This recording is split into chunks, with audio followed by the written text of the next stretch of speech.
29 දෙවෙනි මෙහෙම තියෙනවානේ මම දැන් මේ සෙට් එකේ සමකය වෙන වෙනම ගන්නවා මෙතන R නේ සමාන්තරගත R හතරක් තියෙන්නේ එහෙනම් R බෙදීම 4යි සමාන්තරගතව R 3ක් තියෙන්නේ එහෙනම් R බෙදීම 3යි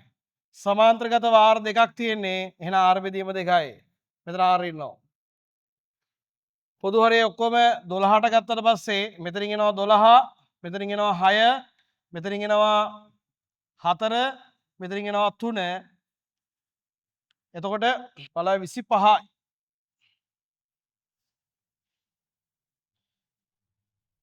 හරි 25යි R බෙදීම 12 කියලා ඔන්න ඕක එනවා ගාන කියනවා මෙතනින් එන 25යි R බෙදීම 12 සමානයිලු කිලෝ ඕම් 50ට එහෙනම් පුතේ මේක 2යි එහෙනම් R කියලා කියන්නේ කීයද